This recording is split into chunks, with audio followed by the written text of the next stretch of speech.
am Jan Hill, a member of the SAI Advisory Board, and I am so happy to have you here today. We have a wonderful panel. We will have a short Q&A afterwards, so while you're listening, if you have any questions, please feel free to put them in the chat. Our first speaker is Kimberly Meredith. Kimberly is a world-renowned medical intuitive medium, international podcaster, and author of Awakening to the Fifth Dimension, Discovering the Soul's Path to Healing. Welcome, Kimberly. Thank you for having me. I'm grateful to be here today. So I'd like to talk about awakening our consciousness. And I wrote a book called The Awakening to the Fifth Dimension, Discovering the Soul's Path to Healing. But how that came about is me channeling the awakening to the fifth dimension, how we all can be in this higher consciousness. I had 2 near-death experiences back in 2013, which channeled me into this higher dimensional frequency, because it transformed me into what's called a vast blinking that goes on in my eyes, which is my way of communicating and transmuting information. We all have a way to transmute information into a higher consciousness, whether we've had a near-death experience or any experience that awakens us. I left my physical body. I entered into a state of peace and love when I went to the other side. I struggled with that because I wanted to stay over there, but I came back. When I returned into my physical body, I started transmuting these code frequencies. And then I was directed on my mission through Christ, God. We all can work with this frequency. It's an amazing frequency. It's a miracle frequency here to help and teach us, whether we call it the fifth, the sixth, the seventh, the eighth, the ninth, the 10th, 11th, or 12th, or whatever dimensional frequency. It's happening. It's here. I was discovered right in my apartment by scientists, teachers, many people. And I was flown in wheelchairs, documented by Dr. Norman C. Shealy, with abilities. Now, these abilities I was born with. I just had to go through the near-death experiences to awaken again. I truly believe that we all come in the world with abilities, and we can awaken them so we can survive the next 10 to 15 years. I know this because when we return completely into our own awakening through meditation, sitting in silence, helping our brothers and sisters, because what it's taught me is that being in service with, if you want to say, higher divine guidance, we learn to bridge the breakthrough, the leaving the ego. I always say ego or ego. And learning that we let the skepticism leave when we see, right? So how did people see? Seeing is believing, right? We can talk all day about awakening and consciousness, but when people see it, so when they came to look for me when they heard about me healing many people in my living room. And I was flown to Maryland and I was flown to Missouri and I did so many double-blind tests. Is it really Kimberly? No. It's the energy working through me, working through you when you're being used as a conduit, right? When they started seeing the third dimension, no, third dimension is worry and fear that you're going to stay sick or not do the work that they want to do. So many near-death experiences or any experiencer going through the shift, which we're in, when they started witnessing the work, yes, I speak to the afterlife, but when I hear somebody as a medical intuitive has cancer or a disease or finding the root cause, I work with Edgar Casey. The next step, they heard about me doing the healing, and I was discovered to have healing abilities. When you are stepping into your alignment, you feel what? Amazing. When they discovered after 30 blind tests on me at one institute, another 25 over here and there, when they started to see it, which is the fifth dimension and beyond, then they what? Believe it. And when they believe it, what happens? We make a shift. And when we make a shift, it is what? So be it. Hallelujah. The world starts to what? Move forward. And what happened is that my dear and beloved agent that crossed over, only a year after my book was published, he had heard me on a radio station. And I had said to a lady that had called in, I see that you have breast cancer in your left breast. And she was someone that was working with Susan Jacoman. And he had called me and said, I want to fly to New York City and speak to a publishing company, which was one of the biggest publishing companies in the world. And I went in and I did a reading on the owner of the company. And I said, I know that your husband has cancer. And she said, how do you know that? I said, I lost the hearing in my right ear when I had my near-death experience. And she said, you did? But I whisper, the Holy Spirit whispers in my left ear when I hear something that is very important, and I get a certain blink when someone has cancer. But I also get a message from Edgar Casey, and I know that your husband is going to live. And after I walked down the hall of this publishing company, I looked at the editor and I said, how do you think it went? And he looked at me and he goes, you'll know by the time you get home. I said, okay. And by the time I got home, which I'm not proud to say, I wasn't very strong. I had to go with an assistant in a wheelchair. I wasn't walking that well still. And by the time I got home, my agent was, I don't know if any of you know, Bill Gladstone. And he called me up and he said, I've got news for you, kid. And I said, what? And he said, they want to publish your book, but you also got Hay House and you also got Penguin Random House wants to publish it also. And I said, you're kidding me. And he goes, no. And he said, I never heard of that before, but here's the other news. And I'm like, what? He goes, they're flying in to see you in person at the Conscious Life Expo. And here's the thing about the Holy Ghost and the Spirit and about crossing over. Before I crossed over, when I was a little girl, I blinked and I got messages. And they went away because particular parental figures would abuse me and say, don't do that. I was raised in a religious family that didn't like that. And I don't know if any of you could relate to this, but this is I'm going to say it very short about consciousness and the awakening.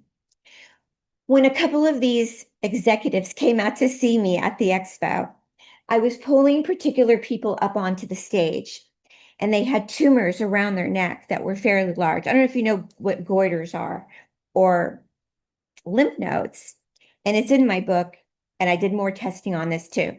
And I would activate my hands and I'd say, would you like it removed? And they would say, yes. And I would start speaking in Hebrew. I'm half Jewish. So I'd start saying a Jewish. So one of the editors was sitting in the front of the row and he was like this. I'll never forget. I looked out and he went, and it just, I said, say you're in the fifth dimension. And he said, I'm in the fifth dimension, the person on the table. And I said, and he took a deep breath and we had it on camera and it just dissolved instantly off. And everybody in the audience was going, like that and praying. And it was just so incredible. Anyway, the reason I'm talking about this is that anybody and all can speed up their healing. And I'm getting chills right now because I just want, if anything, and I know I probably have to go, but I just want to make sure that all of you know that you all deserve to have a miracle healing. And you all deserve to understand that you can be in this dimension, whether it's the fifth, the sixth, the seventh, the eighth, the ninth, the 10th, the 12th, moving out of the third dimensional conscious frequency. It doesn't mean that you don't take your vitamins. It doesn't mean that you don't see your doctor. I work with lots of doctors.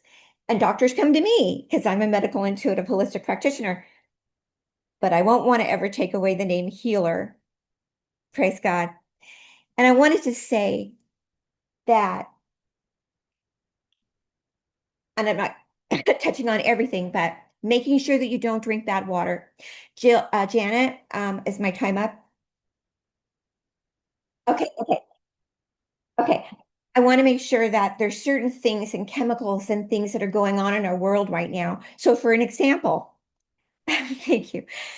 What's 3D? What's 5D? What's our consciousness? Even in our food has a consciousness.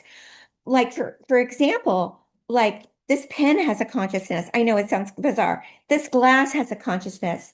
Our words have consciousness. So just here's an example.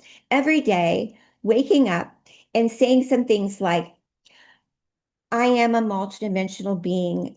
I choose to have love in my life. I am love.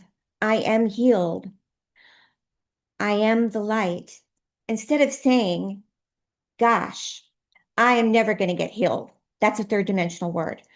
I am not going to make my rent. So those are 3D words. Okay, drinking out of this, would this be fifth dimensional or 3D? What do you think, Janet?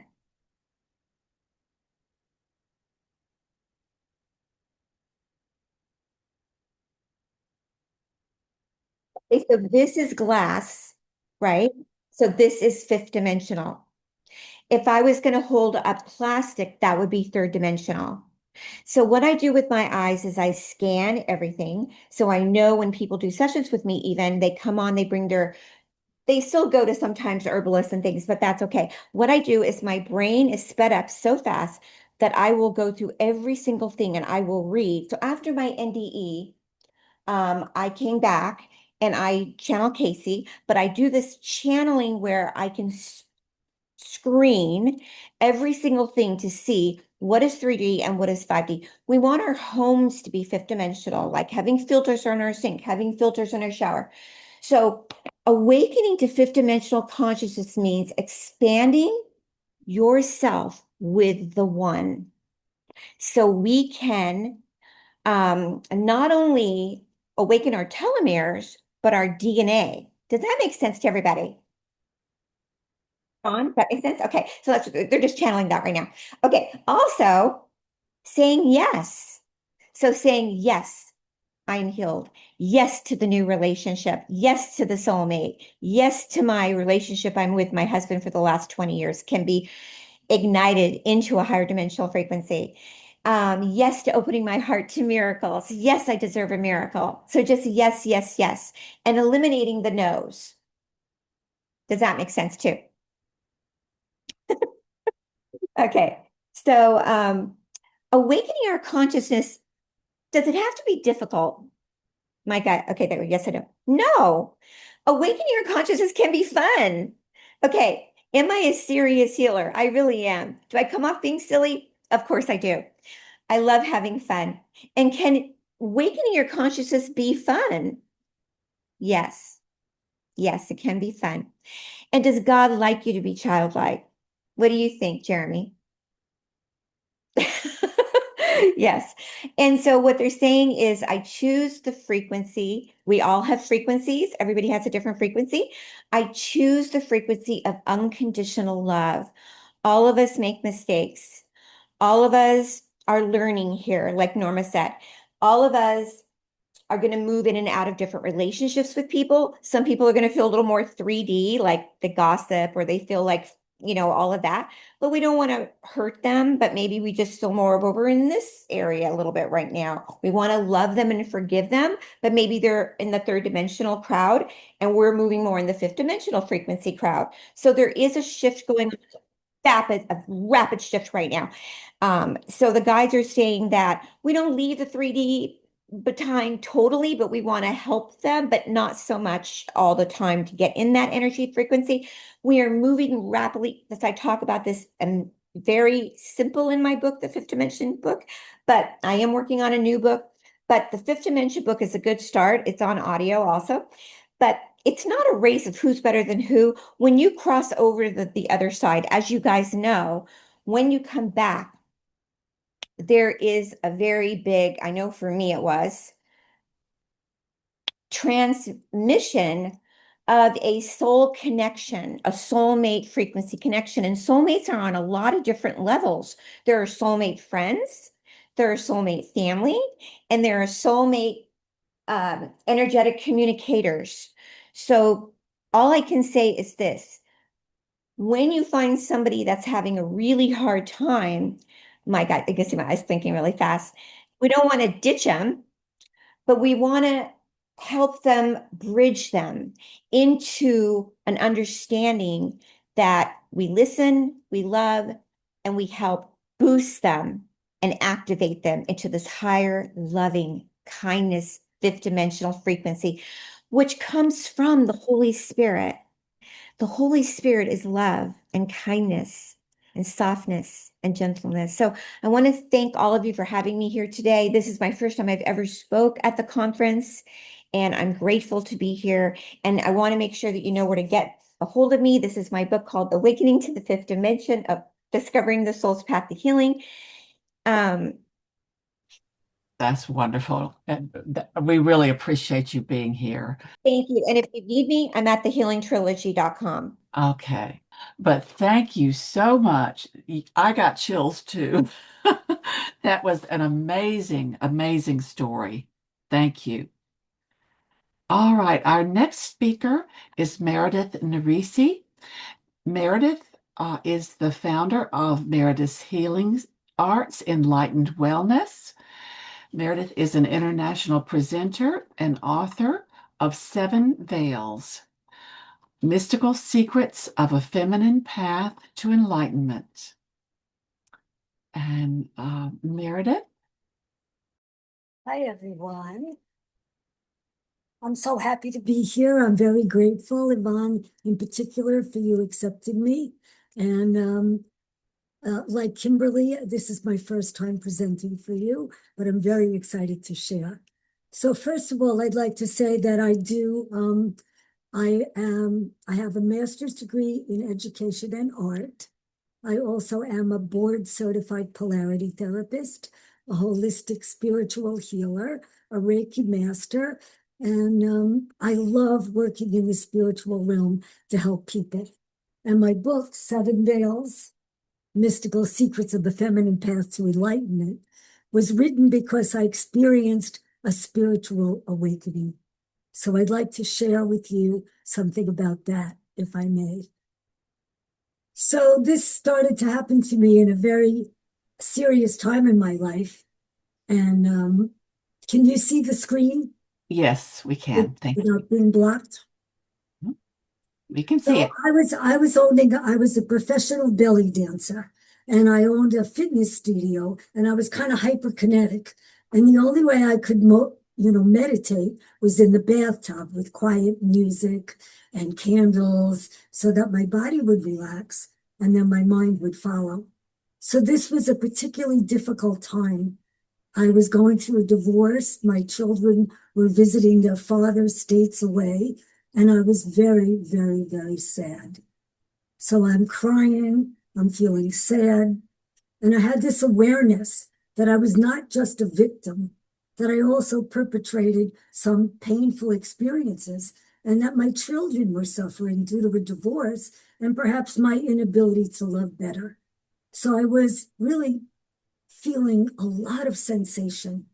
And I started having this yearning to understand better. And my heart began to open, and the light was coming out of my heart as if there was a flashlight behind my heart. And when that happened, what happened was my heart felt like soul surgery. And I began to say, if there's a God, please let me know if there is a God. Because I had this Ebenezer Scrooge tour of my life where I saw that I was imperfect and I hadn't always been right. And so this yearning, a kind of repentance, a kind of willingness to see, granted me this experience. And what the light of my heart showed me was this beautiful world in a fisheye view where there was nature and trees and animals, and I became one with all of nature. And after that, Surprisingly, I was shot into this streaming light. I was going the speed of light until finally the light stopped. And it was this scintillating light containing so much love and so much beauty that I could not contain it in my body. And so I had no body. And I was one with the light. And the light spoke to me without words and said, all is forgiven. The universe is nothing but love. So this is a message that I'm sure other people that have experienced things like that has happened. So this changed, inspired me to become, a spiritual healer.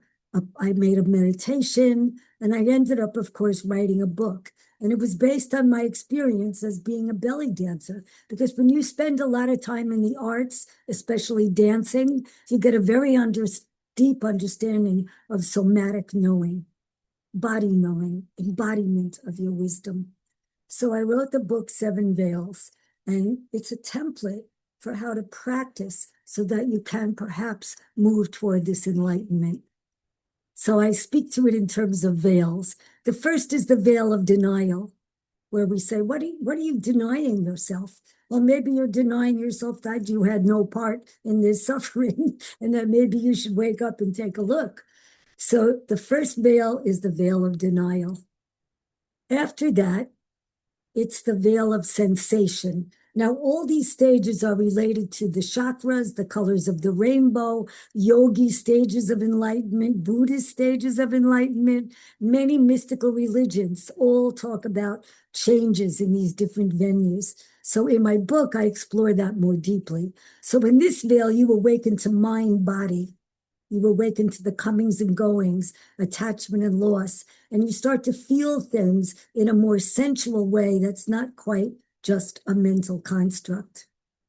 So after that, you become able to observe not only your environment, but yourself and your true nature and the love that surrounds you. You begin to see things intuitively that you didn't see before. And you finally come to the recognition that most of the spiritual people that talk about here in this beautiful conference is that your essence, your true nature is love. And this is green, which we always think of the heart as red, but in the chakras it's green because this is where oxygen is exchanged, which comes from all the greenery on the earth. All the beautiful trees and everything that's green gives us this opportunity to breathe this precious breath. So we're not having an echo and narcissus kind of love unrequited. We recognize that we are born from love, our essence is love, and this is our true nature and connection to the universe. So then as you progress, you enter the blue veil, and that's the veil of integration. So, okay, your love, your divine love, your nature is love. But what about your anger? What about your criticism? What about all the parts of you that are not quite healed? And what you find out is that healing is wholeness. The root of the word heal and health is whole. The same root as the word holy. So when you invite these parts of yourself back in, you invite them in for tea and sympathy. You realize you don't only have fear, you also have bravery. You don't only have kindness, you also have judgmental thoughts. You don't only have courage, you have doubt. And you need to integrate. You need to create wholeness. You need to bring everything together. And that gives you a kind of integrity, which makes you a person of morality. So I believe integration gives you an opportunity to promise to be your best. And the next and last of the seven veils is the white veil of stillness, peace, and enlightenment. And as many people will tell you, it's in the stillness that you begin to listen. The idea that prayer is speaking to God and meditation is listening. So when you could sit still and not abandon yourself, things begin to come to you. It's not because you're making it happen. It's because you're surrendering and you're allowing it to happen. And if you're patient and open-hearted and open-minded, the shift that I saw in my awakening awareness is that reality is much different than you might imagine. It's not limited to the senses. It encourages you to use a kind of inner knowing. You start having synchronicities.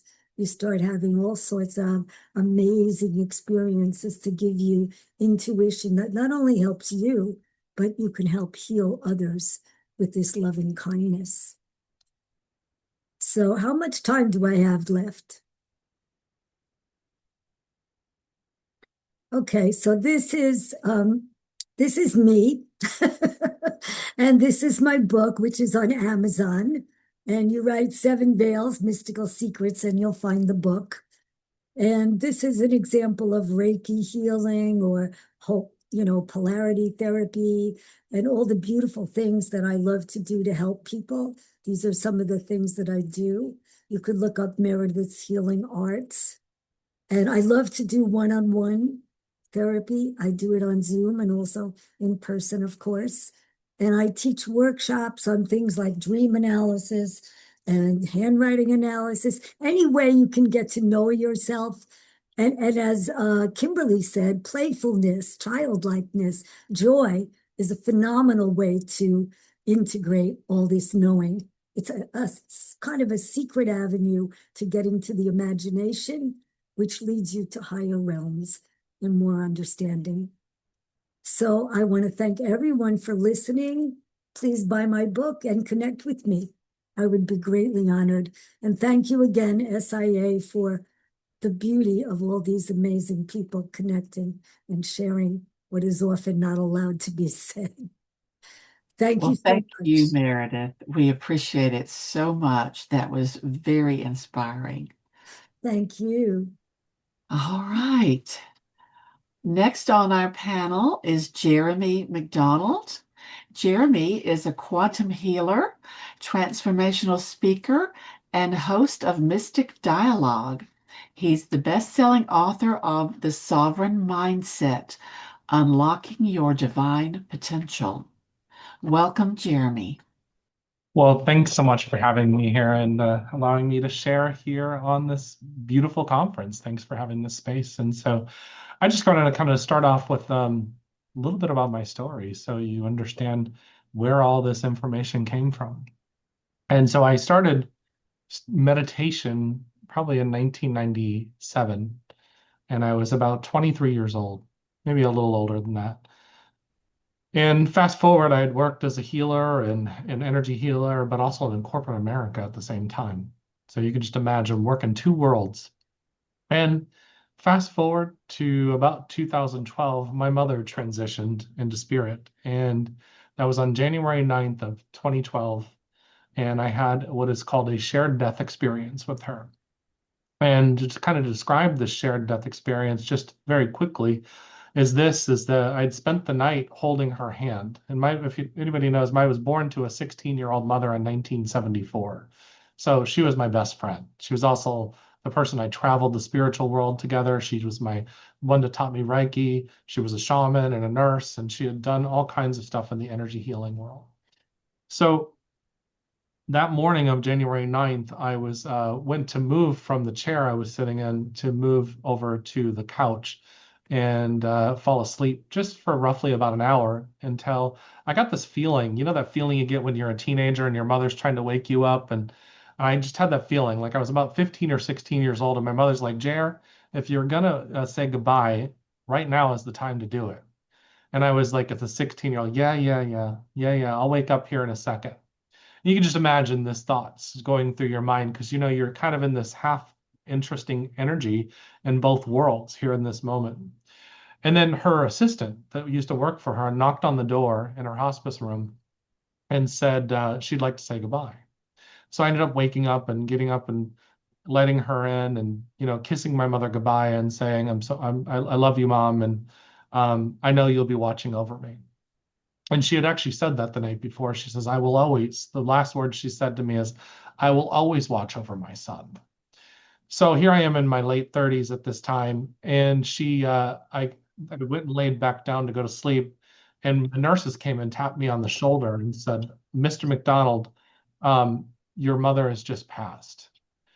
And just before that had happened, I started to feel this. There were streamers up in the room, and I could just feel them flapping against the wall. It was like this wind of, there was no fans in the room, there was no heavy air conditioning, and there was just like this wind that came into the room that was just very peaceful. And I could feel my body and my energy raise up out of my body. And I had no idea what was happening. I just was like, I knew this was an experience that was beautiful and so profound. And I didn't fully understand at the time, but I remember starting to walk around the room, and my mother's body was lying there, but I was starting to get ready. And I was actually in the middle of getting done with my very first book I wrote called Peace Be Still. And I remember walking around and I'm thinking to myself in my mind, "Mom, you're not going to get to read the book." And I hear her almost as clear as day, like as if she hadn't just passed away, say, "Jer, I already know what's in the book. I taught you the things that you wrote in that book." And I was like, "Oh yeah." And I'm having a conversation with her as if she had not even left, until it starts to sink in that even though I can see her body, I can feel her the entire time. So fast forward a week, we have her memorial. Roughly about 200 people show up. I mean, it was just interesting how it all just flowed together. And at the time, I was a trainer for MetLife. The MetLife blimp hovered over her memorial. And people asked me, "Did I set that up?" I'm like, "I'm not that important at MetLife." It was just kind of this interesting experience. And I don't have enough time to tell you all the things that happened. But then the very next day, I was in the shower and I felt her step into my body and say, "This is what heaven feels like, Jer." And I lost all anxiety, all pain, all feelings of tension in my body. It was completely gone. And then I said to her, I said, "Mom, you got to give this energy to the grandpa. You got to give this energy to this person. You got to give this energy to this person." I started thinking outside of the moment that I was having in this experience. And I heard her very clearly say, "They're not ready, Jer, to feel this or see this." And so what that taught me is that I was outside of myself trying to give people an experience that I was having in this moment. And what that taught me is this: there is an external part of us that's always wanting to be in everybody else's garden, their Garden of Eden, trying to convince them of what we're experiencing. And that's a very codependent way of looking at it. And that's one of the things that she was trying to show me. Because the energy, we all know, we talk about it, there's the Holy Spirit, oneness, consciousness, whatever you want to call it, it flows through all of us. Because in that moment when she said, "This is what heaven feels like," I felt like I was the drop in the ocean. And it was flowing like the ocean, in and out, and in and out. But I was also the entire ocean, because we're all connected. Now we know that on the intellectual level. But when we really feel it, and that's what these experiences do for us, when we really feel it, it changes the dynamics of what you're seeing. And the reality is we're stuck in this idea that everything is outside of us. We're taught that God is outside of us. We're taught that the energy of the universe is outside of us. We're taught that we need the government, our schools, and everything else. And the reality is they are a reflection of who we are on the inside. So the keys to your kingdom, so to speak, is all within.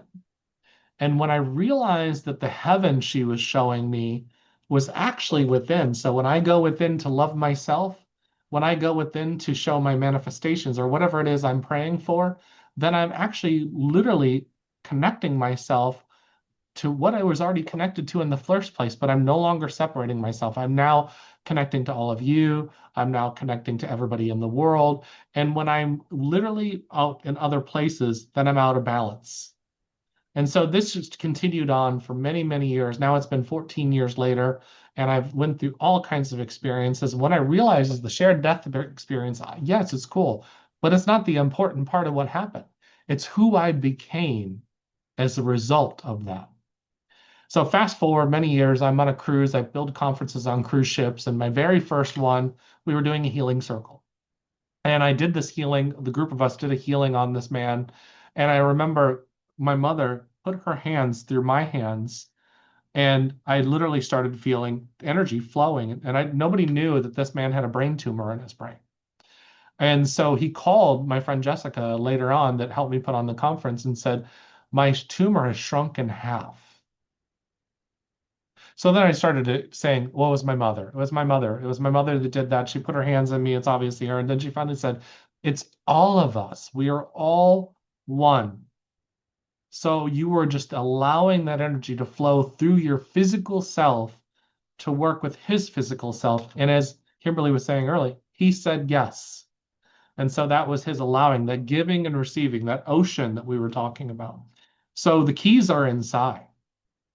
And then it came to COVID happen, and I started really looking inside. So I'd already spent all these years meditating, and I already spent all this time processing my life and starting to look at everything. And I realized that the opening of the doorway is within you. And then during COVID, because I didn't really have anything else to do, I would sit and get quiet. Now I've stopped using the word meditation because it really freaks people out.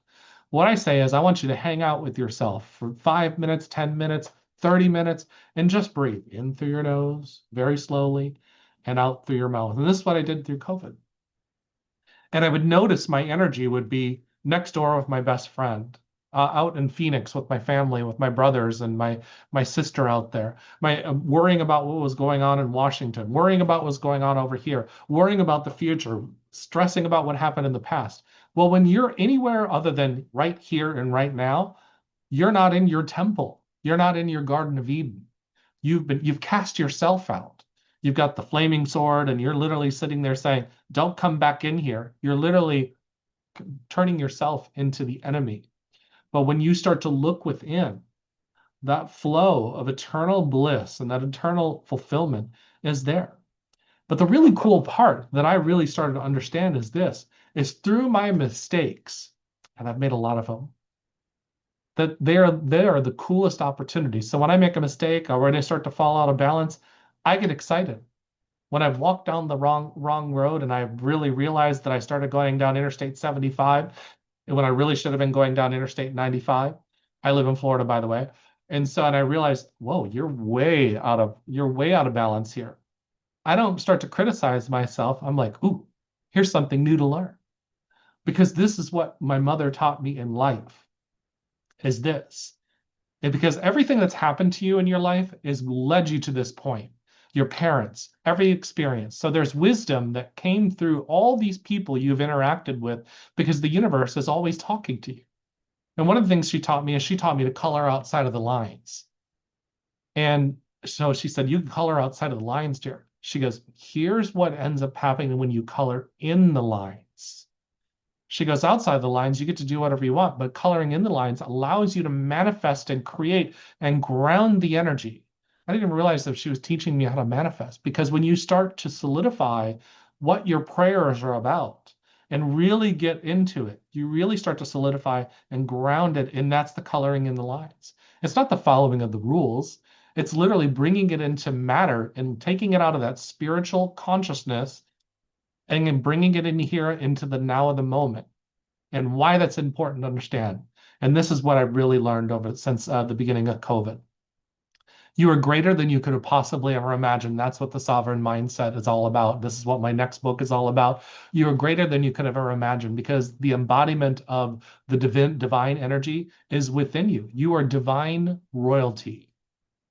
And this is what she was trying to show me. Every time you minimize yourself and look down on yourself, every time you compare yourself to somebody else and say that you're a failure in comparison to them, or you should be further along than them, or they have the degrees that you have, that you should have finished college or whatever, when you should on your life, you take yourself out of balance. And this is what she was trying to show me. She was trying to show me that you are not only the drop in the ocean, but you are the whole ocean. And so are all of you. And this is where the blessings come in, because we start to go, oh, well, I haven't had a near-death experience, or I haven't had a shared death experience, or I haven't had an out-of-body experience. I was on the Jeff Mara podcast, and my friend Virginia Drake was on it a few years ago as well. And everybody kept on messaging me, can you show me how to go out of body? I'm like, you need to learn how to stay in your body first. Because our mind and energy is always outside of ourselves. And when we're always outside of ourselves, we're not within. It doesn't mean you don't interact and engage with the world around you, because you're not only the drop in the ocean, but you are the whole ocean. And this is what I've learned, is to start to go within, start to breathe, start to hang out with yourself. And so this is where you start getting this inner knowing. And so I've taught psychic development, mediumship for many, many years. And I just taught one. I hadn't taught one in 10 years, and I just taught one last year. And I decided that we're going to call it psychic development. It's called soul development. Because one of the things I heard years ago is the psychic is one that can connect themselves to their higher soul, to their soul, and they can connect and work with other people's higher self and soul. So there's an inner knowing in you that when you go within, then you're going to know what you need to do. You're going to know what you need to say. You're going to know where you need to be and how to do it, because it's constantly guiding you. It's constantly connecting you.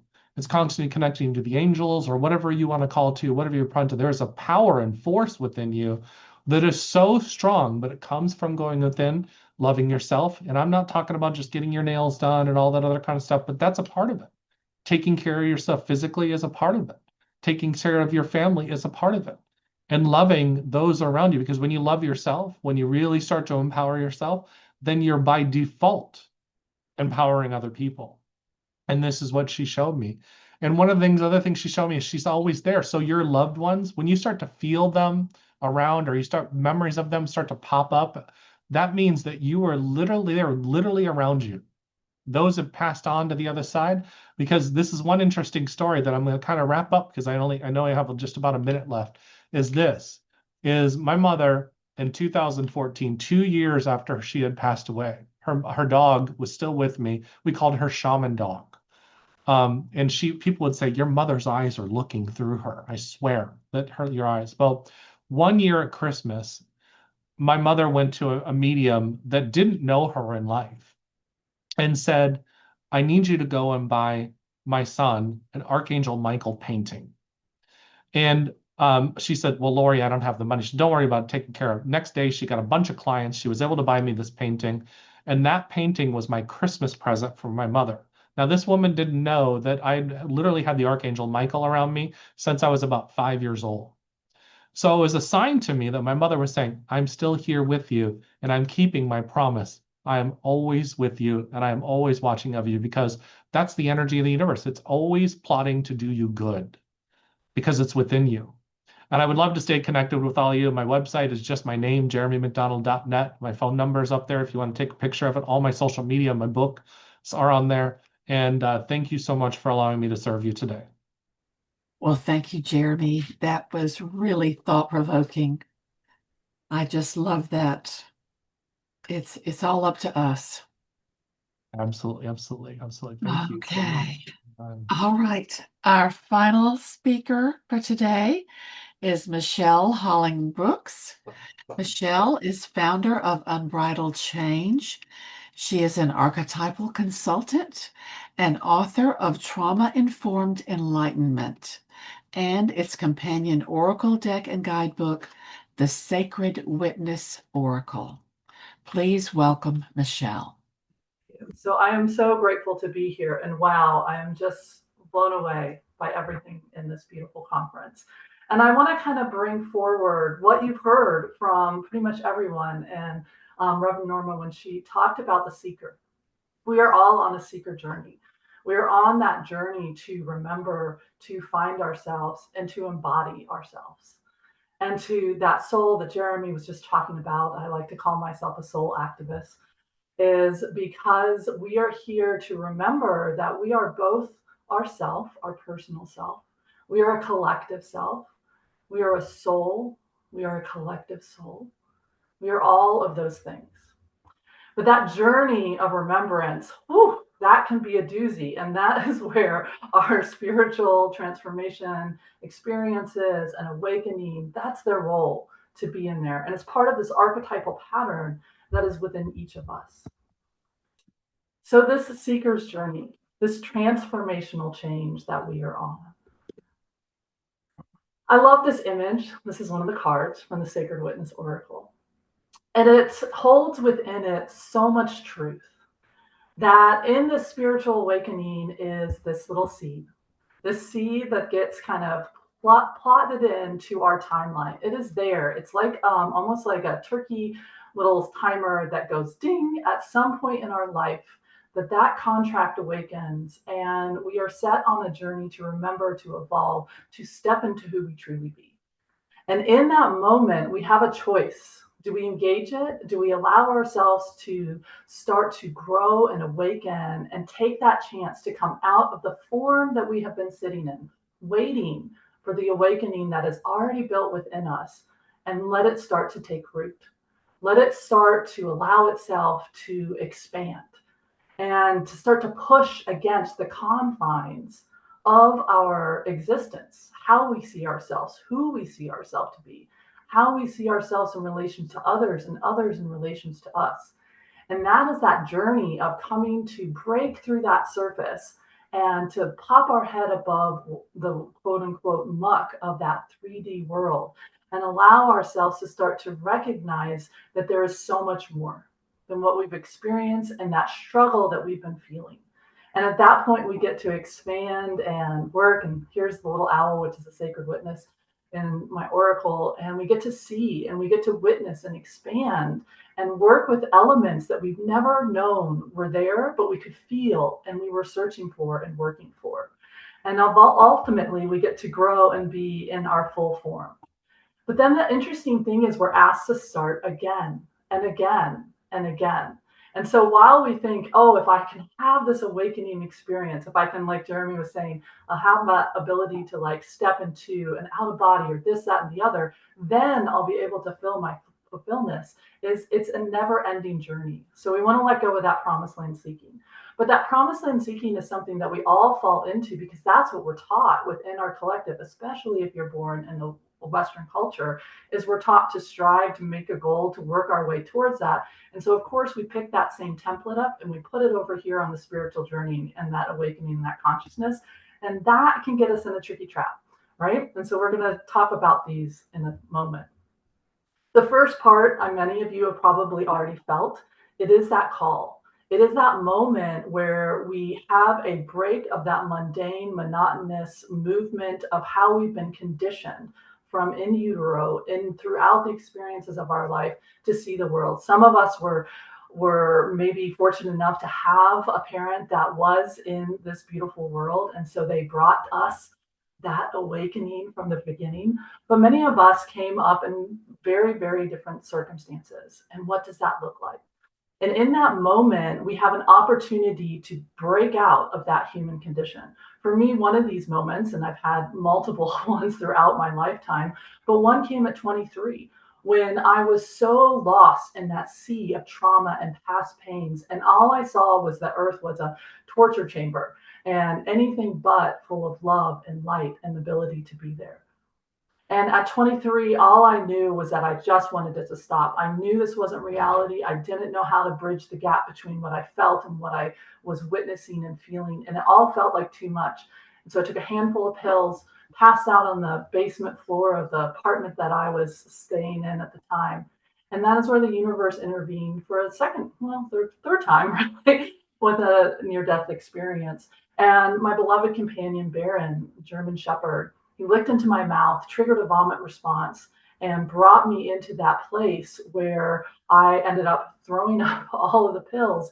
And I saw a vision when I opened my eyes and I looked at him, and I saw this beautiful being of light. And I heard him say to me, "Why do you not love her the way I love her?" And I know that animals don't lie because I do communicate with animals. And I knew that what he was showing me was true, that this beautiful light being that I felt all this love coming from, even in that moment when I didn't value my life, this part of me still valued my life. And it was weeping for me and it wanted me to feel that love. And looking at Baron and those intense German Shepherd eyes, he wanted me to feel that love. And it was so foreign, so cut off. And there just seemed to be oceans and oceans and oceans between that. A little disappointed, I went into the shower, washed out the pills and the vomit. And as I was sitting there, I was thinking back and feeling that liminal space of that love. What would that feel like? What would that look like? This was my call. And as I wiped down the bathroom mirror from all of the steam, and I caught that glimpse, that out-of-body experience where I saw this ghost, this hollow shell of a person looking back at me. No value, no worth, feeling completely used and abused by life. And I thought, wow, she's loved. I don't know who she is. I don't know how to get this person that I'm seeing to this other side, but I know that I want to go. And I know that I want to find her. And that seeker's call woke up. Now, the problem is, as I crossed that threshold from the bathroom back into the bedroom to try to find something to put on, I had a bit of a problem because I didn't understand. I didn't know how to close that gap. And that is the seeker's journey, right? And so I went on a journey to be like, okay, I was in my master's program working in social work at the time. So I dove into what is the mind and what is healing trauma work, and dove back into there. I went into like spirituality and shamanism. And if there was a place, we go to at conferences like this beautiful conference, and that's why it's so important that this is here, is because we search. We need new words. We need new thoughts. We need new perceptions and ways of being that we can allow ourselves to step into that movement. But in that search for meaning, we want to keep finding a way to have it be the way. We keep trying to put that three-dimensional labeling pieces back on top of a place that is not meant to be held. It's supposed to be ever-changing. That fifth law of creation, the constant motion. As soon as we get something, the universe says, great, amazing, let's go to the next step. Great, amazing, let's expand, include, expand, include, expand. And so we go on initiation after initiation. And if you look at this image, you see the snake, and he's looking back at this part of that has yet to be shed. And that's that place of complacency that we get in. We're like, it's good enough. The snake's like halfway out. He's like in part of his real world. And he's like, okay, this is good. And yet the universe says we don't want to be half there. And so it keeps inviting us into looking deeper, understanding, finding those versions of ourselves that once were beautiful. They served. I think back to those years of like 13 to 23 for me. I call them the abuse years. And in those years, I have so much love and respect for those Michelles now. I didn't back then, but now I can see the skins that she had to wear and the steps that she had to take. And so think in this moment, the different initiations you've been on since you've started on this journey, and the places where you've been kind of lulled into that complacency. And then also that something woke you up, something got you to look back at yourself and say, you know what? I want to keep going. And that is the stage that is often overlooked in the seeker journey, which is the redefining and the recalibrating. I call this finding our North Star, because the call is there to wake us up. And we have such a divide. That first 10 years of my journey, I was seeking outside myself. Give me the answers, give me the words, help me become the quote better person so that I'm worthy of that love, of that being that I want. And then I had another awakening experience from beautiful White Oak, who is a dear, dear soul companion to me. And sitting under White Oak said to me, Michelle, you are in a body for a reason. Live fully where you are planted. And what I was doing was actually disembodying myself with all the practices and all the different ways of being. And it was a wake-up call, a rediscovery, an invoking for me to bring all that I needed to go find, these new thoughts, these new words, these new paradigms, all back in and say, can I live that in my body, in my life? And that is that integration, that homecoming. Can we bring the teachings back into our life? And this is what you've heard from everybody in this conference so far, and probably tomorrow. Can we bring it, come home to our body? It's not to transcend and leave the body. It's to come back and bring that energy into our physical form, to manifest it through our heart to our life. The body of us extends past us into our life, into every frequency that we walk and we live. And allowing it to be exactly what it is with our frequency, exactly what it is. And so could I allow myself to merge with daily life? And that is the seeker's journey, the promise that is held within every seeker. So if you're out there and you're like, oh, Michelle, I'm in the messy middle of this, is know that there's a promise held within every seeker's journey, that the power, the knowledge, the wisdom that you are seeking outside of yourself is within you. And that's that daily call, that living that mystical life through us every day, allowing ourselves to stretch our tattered wings, allowing ourselves to live that day fully from that day, seeing what will be there and what is in there. So my question for you, is to pause and take this moment.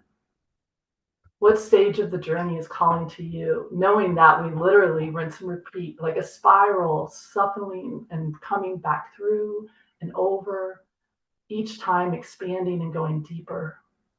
In that first initial call, that kind of bigger wake up, aha, that that I need new words, I need new thoughts, I need new ideas. That place of trials, I call it the lion tigers oh my section, where we are working.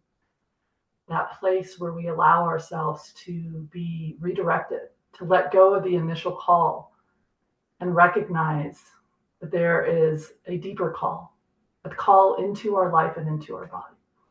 So I thank you for your time. I hope that this is helpful. And yeah, this is me, Michelle Holling-Brooks with Unbridled Change, and all that good stuff. Oh, thank you, Michelle. That really was inspiring. And the Oracle deck, it's very beautiful cards. That's going to be a wonderful tool for people to use. Well, we now have a few minutes for a Q&A. So, audience, I hope you have put your questions in the chat. And I'm going to turn it over to our moderator, Brian Sackett, and he will lead our Q&A session. Brian? Thank you, Janet. Appreciate it. And thanks to all your panelists for really interesting presentations. So let me start with Kimberly. And so healing is about, among other things, belief. So what do you say to people, for instance, who have had STEs and believe in the power of spiritual healing, even see themselves as healed, but say that their cancer still persists? If their cancer or any kind of illness is still persisting, I'm not sure what I'm saying to them. I mean, I think our own healing experience has to do with our own protocols after they've had a healing. One healing, two healings, three healings. I'm not, I'm a conduit for the healing. So the healing that I do goes through me, through the Holy Spirit. And when you receive the healing, I don't know if you've ever had a healing from a healer like me, but you receive a healing, you feel it. If it's visible, if it's not visible, you go to a doctor, you get your blood work back, or the doctor will say the results that you are healed, and say it comes back, like you say, the cancer comes back. They don't, I mean, I've been doing this for 10 years. I've never had really anybody come back to me and say, I'm so upset with you. My cancer came back. Normally, there's a responsibility to your healing, meaning you change your lifestyle, you work on your diet. I feel like also there has to be a strong faith in your healing. And in my book, I really tap into that. And also understanding that it's not your fault that you're sick. You didn't do anything wrong. Since my near-death experience, I battle illness also, and things that they told me I would never be healed. I'm just the conduit for the healing. As we know, Jesus and other ascending masters did healings too. I think that's an excellent question. And for also people that are going through sicknesses right now or having things that are going on in their life, I don't agree with some other healers out there, or people that talk about receiving healing and saying it just didn't work, it's not working, because you can't say that. You have to understand that healing takes time. Energy frequency takes time to receive. And back in the days of Catherine Kuhlman and Mary Baker Eddy and Jesus, people doubted. People doubted Jesus Christ. They still do. If you look on Wikipedia, they don't even believe Jesus existed. So the answer is, say, I am healed, and believe it. All right, great. Thanks very much, Kimberly. Okay, so this question is for Meredith. And in one of your spiritually transformative experiences, it sounds like you changed your focus from your body to being love and light. Your body disappeared and you were just the love and light. Uh, can you experience this at will now? Can't quite experience it as will now, At but will. I always remember it. So when I'm meditating, I can go into that blissful place. It's not as if I can, make it happen at will, but it's something you never forget. So it accesses all sorts of feelings of bliss. It's like you can't not know it once you know it. Right, Kimberly? Yeah, you can Uh, always tell when I can always tell when I've worked Right, on it Michelle? that it's going to stay healed Yes, or but I somebody's don't. going to go back to the third dimension. yeah. Great. I think it's a bit of a gift when this happens to you. And, after it happened to me, I went running around to priests, rabbis, and monks, and they all told me different things. The priest said, well, you weren't brought up in a strict religious environment, so you were open-minded and it was a gift. And the rabbi said, who am I to say that didn't happen to you? Moses was talking to a burning bush. You were used to being an artist and transcending, so God gave you a gift. And the Buddhist monk said, I don't know what it means, but it happens to me all the time. So it sounds like a joke I made up, but that was my real life experience. So yeah, I think I'm very grateful it happened to me once. I don't want to be greedy. So it changed my life irrevocably in many, many ways. Great. Thank you, Meredith. It's reminds me of a minor pitfall. We have these big transformative experiences and then we're looking to reduplicate them. And that takes us away from what is and what's really happening. But okay, this question is for Jeremy. And it's how would you apply what you've learned about the inner to physical healing specifically? In other words, your own healing. Well, first of all, I look at any type of pain or anything I'm going through. I just always say that's pay attention inward now. And if I feel a pain or some anxiety, I already know, hey, this is a journey. So I start to look at it and say, well, what is it I need to do next? So one of the things I'll give you an example of is in 2024, I was diagnosed as a type 2 diabetic. And so some people will say, well, you shouldn't say I am this. And I'm always like, whatever. What you need to do, what I feel in my own journey is I just started paying attention to my inner voice. Well, my inner voice said to call my functional medicine doctor. And my inner voice said, jump down in there. I have a book called The Metaphysical Anatomy that told me that diabetes is about anger towards my service to others. And so I had to start looking at that and also going to my allopathic doctor. So it was a combination of that. So give me an example. My A1C was almost 8, and now it's at 5.9. So now I'm now considered to be a pre-diabetic. And I've also lost 70 pounds in the last year. So it's one of those things where I think you follow your inner voice and your inner voice will tell you exactly what to do. And then you start peeling back the layers of how did I get here in the first place? And not to shame yourself, but just to say this was an experience because we are spiritual beings having human experience. So I think oftentimes we're looking for healing in a sense that whatever it is that's going through your body is a blessing because it's taking you down a doorway or a path to understand that in these last few years of understanding this type 2 diabetes has been the greatest adventure of my life and to show that I'm healthier now than I was probably when I was 30 years old says something. All my blood work and everything comes back green instead of red or high. The cholesterol level that was high is now green. And it's one of those things because what if you start doing the inner work, you start making better choices. So I'm no longer going to McDonald's. I'm making dinner at home. I'm now getting organic food and starting to talk what Kimberly is saying. I'm eating more supplements and things like that and doing the energy work. And so it's twofold. It's body, mind, and spirit. And so your healing to apply it into this world is to follow that inner voice because there's a voice in you telling you exactly what to do. Well, now follow it. And that's the answer to that. So. Great. Thank you, Jeremy. That's very encouraging.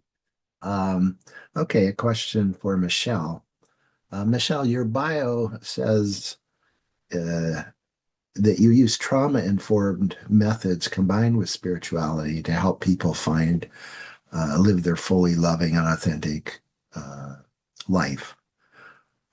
So could you speak more about what are specifically the trauma-informed methods?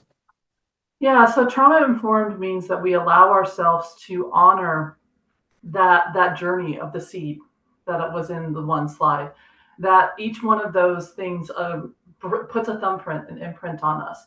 And so often we look at something and we say we should just be able to snap our fingers and get from here to here because we get it up here intellectually and we see it, but yet we're not honoring that has a body signature, it has a frequency, it has a way of being.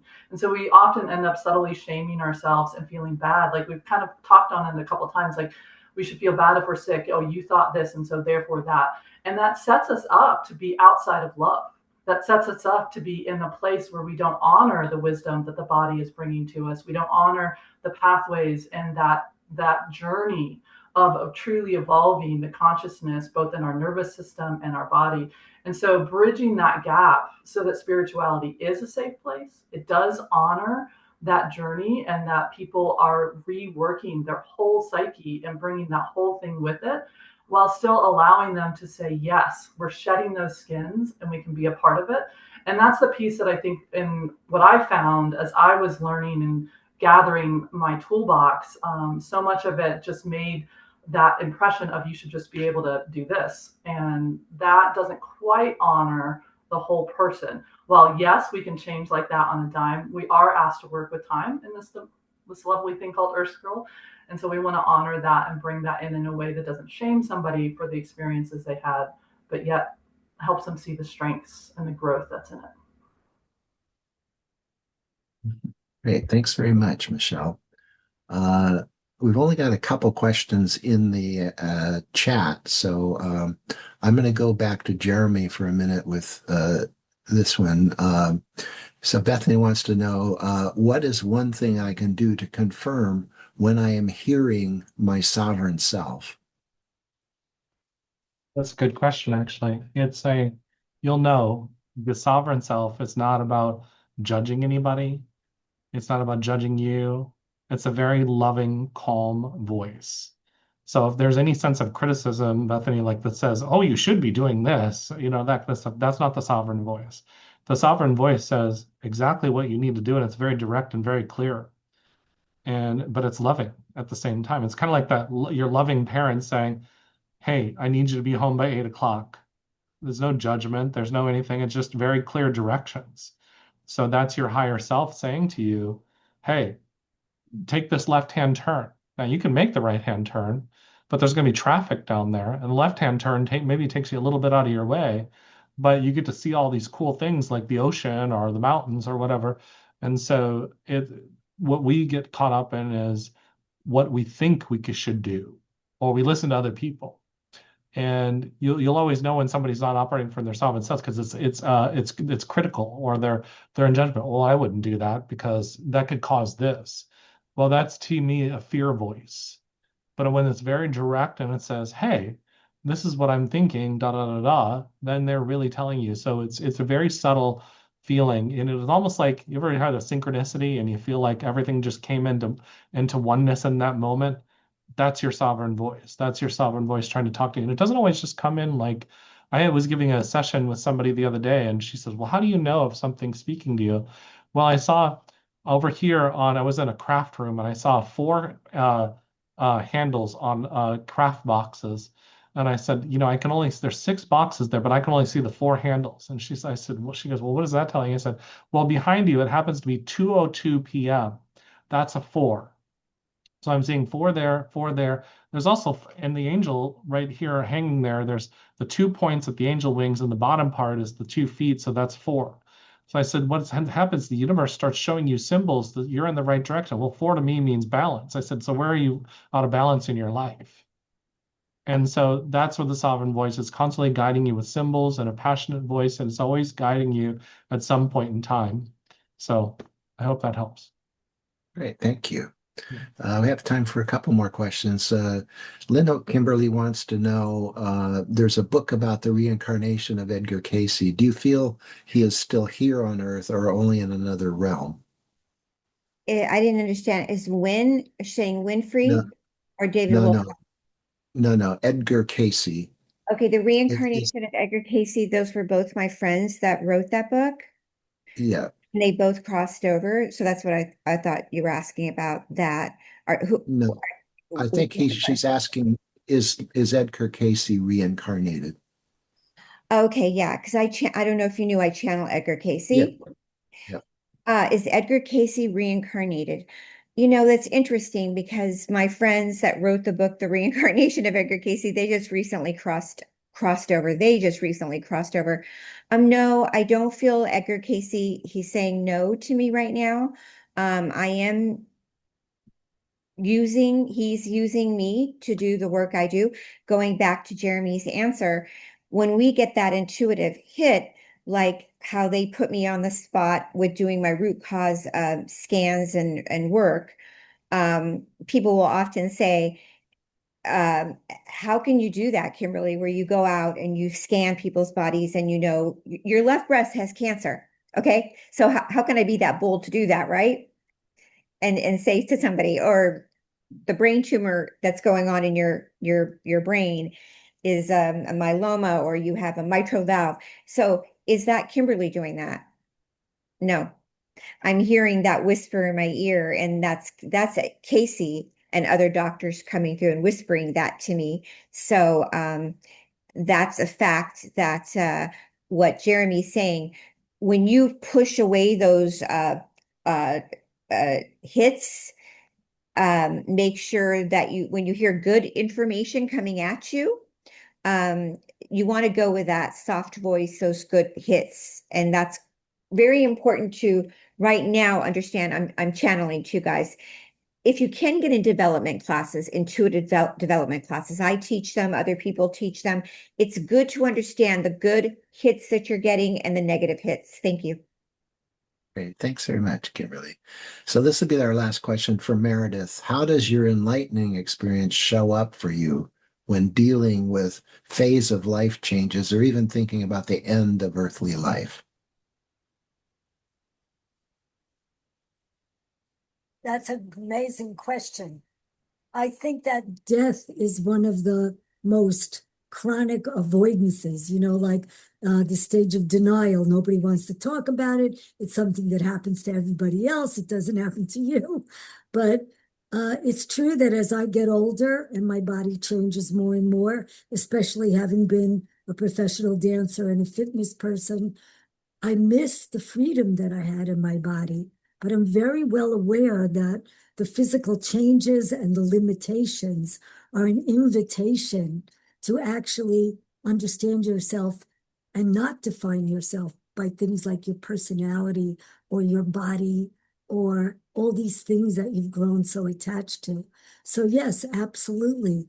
It's actually a blessing in a way to have had a blissful experience. It gives you hope that in my belief system, I believe that when you die, I'm going to be one with the light. Other people might think other things, but hard for me not to think that. Great. So the other thing I want to say is that spirituality and God, whatever you want to call God, will come to you in any form that you can see it, because it is not limited. So if you think God is a beautiful blue heron flying overhead, that's going to be fine. That'll be your message.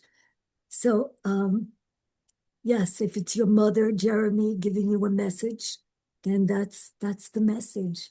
And if it's Edward Casey, I just think you got to go with it. Trust and be open. So Well, thank you that's very what it is. much. Great. Thank you very much, Meredith. And thank all of the panelists. It was a really both illuminating and uplifting panel. I really appreciate it.